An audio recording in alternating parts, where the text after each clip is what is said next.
ಇವತ್ತು ಈ Sharadamba PU college ತಿಕೋಟಾದಲ್ಲಿ ಪೊಲೀಸ್ ಕಾನ್ಸ್ಟೇಬಲ್ದು ರಿಕ್ರೂಟ್ಮೆಂಟ್ ಎಕ್ಸಾಮ್ ಇತ್ತು. ಒಟ್ಟು ಜಿಲ್ಲೆಯಲ್ಲಿ 61 ಕೇಂದ್ರಗಳ ಪೈಕಿ ಇದು ಕೂಡ ಒಂದು ಕೇಂದ್ರವಾಗಿತ್ತು. ಬೆಳಗ್ಗೆ 9:30ಗೆ ಅಲ್ಲಿ ಟೈಮಿಗೆ ಇಲ್ಲಿ ಬಂದು ಪ್ರಶ್ನೆ ಪತ್ರಿಕೆಗಳು ರೀಚ್ ಆಗಿದ್ದು, ತದನಂತರ ಇಲ್ಲಿ ಸೆಂಟರ್ ಸೂಪರ್ವೈಸರು SOP ಪ್ರಕಾರ ಆ ಪೇಪರ್ಸ್ಗಳನ್ನು ಕ್ವೆಶ್ಚನ್ ಪೇಪರ್ಸ್ಗಳನ್ನು ಪ್ರತಿಯೊಂದು ಕೊಠಡಿನಲ್ಲಿರುವಂಥ ವಿದ್ಯಾರ್ಥಿಗಳಿಗೂ ಕೂಡ ಅದನ್ನು ಕೊಟ್ಟು ಓಪನ್ ಮಾಡಿ ಫಸ್ಟ್ ಡಿಸ್ಟ್ರಿಬ್ಯೂಟ್ ಮಾಡಿದ್ದಾರೆ. ತದನಂತರ OMR ಶೀಟ್ಗಳು ಕೂಡ ಅದರ ಡಿಸ್ಟ್ರಿಬ್ಯೂಷನ್ ಆಗಿದೆ. ಆ ಸಂದರ್ಭದಲ್ಲಿ ಕೆಲವು ವಿದ್ಯಾರ್ಥಿಗಳು ಅವರಿಗೆ ಕೊಟ್ಟಿರುವಂಥ OMR ಶೀಟ್ನಲ್ಲಿರುವಂಥ ನಂಬರು ಮತ್ತು ಪ್ರಶ್ನೆ ಪತ್ರಿಕೆಯಲ್ಲಿರುವಂಥ ನಂಬರು ಹೊಂದಾಣಿಕೆ ಆಗ್ತಾಯಿಲ್ಲ ಅನ್ನುವಂಥ ಒಂದು ಕಾರಣ, ನಾವು ಪರೀಕ್ಷೆ ಬರೆಯಲ್ಲ, ಇದು ಒಂದಕ್ಕೊಂದು ತಾಳೆ ಆಗ್ತಾಯಿಲ್ಲ ಅಂತ ಹೇಳಿ ಕೆಲವು ಜನರು ಆ ಪ್ರಶ್ನೆ ಪತ್ರಿಕೆ ಎಲ್ಲ ಮಾಡಿ ಹೊರಗಡೆ ಬಂದುಬಿಟ್ರು. ಹೊರಗಡೆ ಬಂದಾದ ಮೇಲ್ಗಡೆ ಇಲ್ಲಿ ಸೆಂಟರ್ ಸೂಪರ್ವೈಸರು ಮತ್ತು ಚೀಫು ಎಲ್ಲರೂ ಈ ರೀತಿಯಾದಂತಹ KEA SOP ಪ್ರಕಾರ ಒಂದು ಪ್ರಶ್ನೆ ಪತ್ರಿಕೆ ಮತ್ತು ಅದರಲ್ಲಿ ಏನು OMR ಸಪ್ರೇಟ್ ಇರ್ತದೆ, ಅದು ಎರಡಕ್ಕೂ ಕೂಡ ಒಂದೇ ನಂಬರ್ ಇರಬೇಕಂತ ಇಲ್ಲ. ಕ್ವಶನ್ ಏನು ಪೇಪರ್ ಇರ್ತದೆ ಅದರಲ್ಲಿ ಬೇರೆ ಬೇರೆ ವರ್ಷನ್ ಕೋಡ್ ಇರ್ತದೆ, A1 A2 A3 B1 B2 B3 ಅಂತ ಹೇಳಿ. ಆ ವರ್ಷನ್ ಕೋಡ್ ಆ ಪ್ರಶ್ನೆ ಪತ್ರಿಕೆಯಲ್ಲಿರುವಂಥದ್ದನ್ನು OMR ಶೀಟ್ನಲ್ಲಿ ನಮೂದು ಮಾಡಿಕೊಂಡು ಅವರು ಅಡ್ಮಿಟ್ ಕಾರ್ಡ್ನಲ್ಲಿರುವಂತಹ ರಿಜಿಸ್ಟ್ರೇಷನ್ ನಂಬರನ್ನು ಕೂಡ ಅವರು OMR ಶೀಟ್ನಲ್ಲಿ ನಮೂದು ಮಾಡಿಕೊಂಡು ಮುಂದುವರಿಸಬಹುದು. ಯಾವುದೇ ರೀತಿಯಾದಂಥ ಟ್ಯಾಗಿಂಗ್ ಆರ್ ಬೈಂಡಿಂಗ್ ಇಲ್ಲ ಕ್ವಶನ್ ಪೇಪರ್ಗೂ ಮತ್ತು OMR ಶೀಟ್ಗೆ ಅನ್ನುವಂತಹ ಮಾತನ್ನು ಹೇಳಿದ್ದಾರೆ. ಬೇರೆ ಬೇರೆ ಕಡೆಯೂ ಈ ರೀತಿಯಾದಂತಹ ಒಂದು ಗೊಂದಲ ಇದ್ದಾಗ ಅಲ್ಲಿರುವಂತಹ ಸೆಂಟರ್ ಸೂಪರ್ವೈಸರ್ಸ್ ಆ್ಯಂಡ್ ಚೀಫ್ಸ್ ಅದನ್ನು ಹೇಳಿದ ಮೇಲ್ಗಡೆ ವಿದ್ಯಾರ್ಥಿಗಳು ಮುಂದುವರಿಸಿಕೊಂಡು ಪರೀಕ್ಷೆಯನ್ನು ಬರೆದು ಸ್ಮೂತಾಗಿ ಕಂಪ್ಲೀಟ್ ಮಾಡಿದ್ದಾರೆ. ಬಟ್ ಈ ಒಂದು ಕೇಂದ್ರದಲ್ಲಿ ಇಲ್ಲ, ನಾವು ಬರೆಯಲ್ಲ ಅಂತ ಹೇಳಿ ಕೆಲವು ವಿದ್ಯಾರ್ಥಿಗಳು ಸ್ಟಾರ್ಟಿಂಗ್ನಲ್ಲಿ ಹೊರಗೆ ಬಂದಿದ್ದರು. ಮತ್ತು ಅವರು ಇನ್ನೂ ಕೆಲವು ಜನರನ್ನು ಮತ್ತೆ ಇಲ್ಲ ಇದನ್ನು ಕಂಪ್ಲೀಟು ನಾವು ಇದನ್ನು ಮಾಡ್ತೇವೆ ಒಪ್ಪಲ್ಲ ಅಂತ ಹೇಳಿ ಬಂದು ಕ್ಯಾಂಪಸ್ಸು ಹೊರಗಡೆ ಹೋಗ್ಬಿಟ್ರು. ಸೊ ಕ್ಯಾಂಪಸ್ಸು ಹೊರಗಡೆ ಹೋಗ್ಬಿಟ್ರು. ಆದಾಗ್ಯೂ ಇಲ್ಲಿ ಶಾಂತಿಯುತವಾಗಿ ಸುಮಾರು 117 ವಿದ್ಯಾರ್ಥಿಗಳಿಗಿಂತ ಹೆಚ್ಚಿಗೆ ವಿದ್ಯಾರ್ಥಿಗಳು ಆ ಪರೀಕ್ಷೆಯನ್ನು ಬರೆಸ್ಕೊಂಡು ಬಂದಿದ್ದಾರೆ.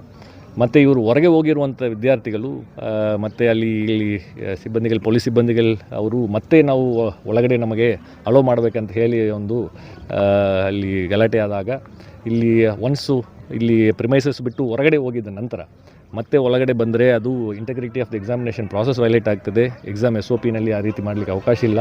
ಮತ್ತು ಅದು ಪ್ರಾಪರ್ಟಿ ಆಫ್ ದಿ KEA ಆಗ್ತದೆ. ಈಗ ಅಡ್ಮಿಟ್ ಕಾರ್ಡ್ನಲ್ಲೇ ಒನ್ ಆಫ್ ದಿ ಇನ್ಸ್ಟ್ರಕ್ಷನ್ಸ್ ತುಂಬ ಕ್ಲಿಯರ್ ಆಗಿದೆ. ಜನರಲ್ ಇನ್ಸ್ಟ್ರಕ್ಷನ್ಸ್ ಅಂತ ಇಲ್ಲ, ಪ್ರತಿಯೊಂದು ಅಡ್ಮಿಟ್ ಕಾರ್ಡ್ನಲ್ಲೂ ಕೂಡ ಇನ್ಸ್ಟ್ರಕ್ಷನ್ಸ್ ಇದೆ. ಯಾವುದೇ ಒಂದು ಕ್ವಶನ್ ಪೇಪರು ಬೇಗ ಮುಕ್ತಾಯ ಆದರೂ ಕೂಡ ಕೆಲವು ಜನರೆಲ್ಲ ಒಂದು ಅರ್ಧ ತಾಸಿನಲ್ಲಿ ಮುಗಿಸ್ತಾರೆ, ಕೆಲವು ಜನರು ಒಂದು ತಾಸಿನಲ್ಲಿ ಮುಗಿಸ್ತಾರೆ. ಆದಾಗ್ಯೂ ಕೂಡ ಲಾಸ್ಟ್ ಬೆಲ್ ಆಗೋ ತನಕ ಅವರು ಸೆಂಟರ್ನಲ್ಲೇ ಕುಳಿತು ಅದನ್ನು ಅವರು ನಮ್ಮ ಸೆಂಟರ್ ಸೂಪರ್ವೈಸರ್ಸ್ ಆ್ಯಂಡ್ ಇನ್ವಿಜಿಲೇಟರ್ಸ್ಗೆ ಒಪ್ಪಿಸ್ಬಿಟ್ಟು ಹೋಗಬೇಕು ಅನ್ನುವಂತಹ ಒಂದು ಸೂಚನೆ ಅದರಲ್ಲಿ ಇದೆ. ಸೊ ಎಕ್ಸಾಮ್ ಕಂಪ್ಲೀಟ್ ಆಗೋದು ಮುಂಚೆ ಯಾವುದೇ KEA ಪ್ರಾಪರ್ಟಿಯನ್ನು ತೆಗೆದುಕೊಂಡು ಹೋಗಲಿಕ್ಕೆ ಅವಕಾಶ ಇರುವುದಿಲ್ಲ. ಆದಾಗ್ಯೂ ಹೊರಗಡೆ ಹೋಗಿದ್ದಾರೆ.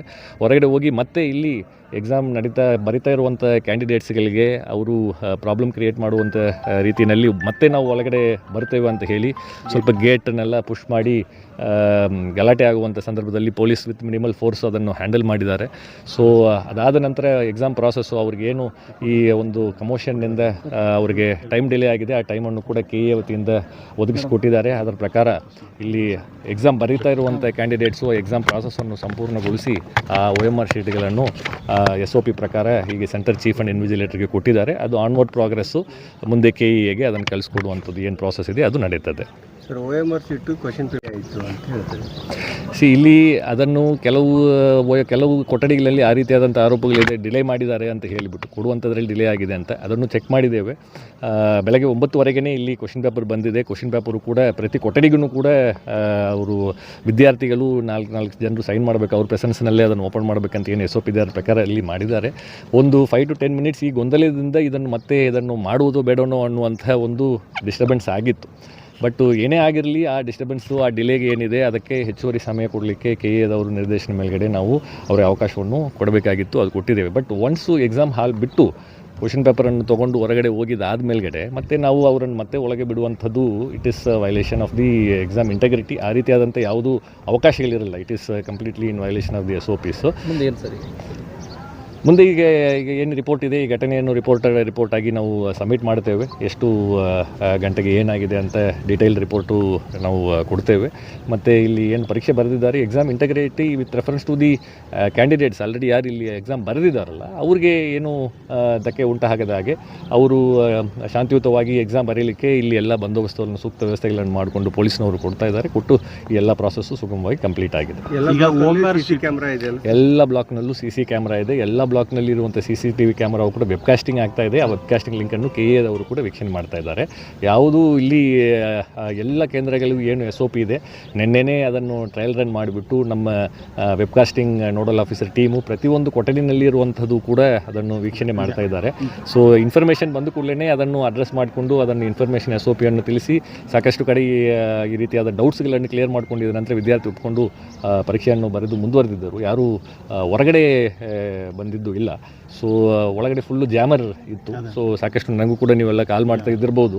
ಸೊ ಸಂಪೂರ್ಣವಾಗಿ ಈ ಪ್ರೆಮೈಸಸ್ನಲ್ಲಿ ಪ್ರತಿಯೊಂದು ಕೊಠಡಿನಲ್ಲೂ ಕೂಡ KA ವತಿಯಿಂದ ಜಾಮರನ್ನು ಅಳವಡಿಸಿರುವಂಥದ್ದಿದೆ. ಸೊ ಯಾವುದೋ ಒಂದು ಬ್ಲೂಟೂತ್ ಆಗಲಿ, ಎಲೆಕ್ಟ್ರಾನಿಕ್ಸ್ ಐಟಮ್ಸ್ ಆಗಿರಲಿ, ಅದೆಲ್ಲ ಫ್ರಿಸ್ಕಿಂಗ್ ಮಾಡಿ ಹೊರಗೆ ಇಟ್ಟಿರ್ತೇವೆ. ಆದರೂ ತೊಗೊಂಬಂದರೂ ಕೂಡ ಯಾವುದು ಕೂಡ ವರ್ಕ್ ಆಗದೆ ಹಾಗೆ ಇದು ಕಂಪ್ಲೀಟ್ ಈ ಸಲ ಫುಲ್ ಪಿರಿಮೀಟರ್ನಲ್ಲಿ ವರ್ಕ್ ಆಗ್ತಾಯಿಲ್ಲ. ಈಗ ಅದನ್ನು ಸ್ವಿಚ್ ಆಫ್ ಮಾಡಿಬಿಟ್ಟು ನಾವು ನಮ್ಮ ಇವ್ರಿಗೆಲ್ಲ ನಾವು ಮಾತಾಡ್ತೇವೆ. ಟೋಟಲ್ ಗೊಂದಲದಿಂದ ಹಿಂಗಾಗಿದೆ. ಅವರು ಸ್ವಲ್ಪ ತಾಳ್ಮೆ ವಹಿಸಿದ್ರೆ ಕರೆಕ್ಟ್ ಆಗ್ತಾ ಇತ್ತು ಅಂತ.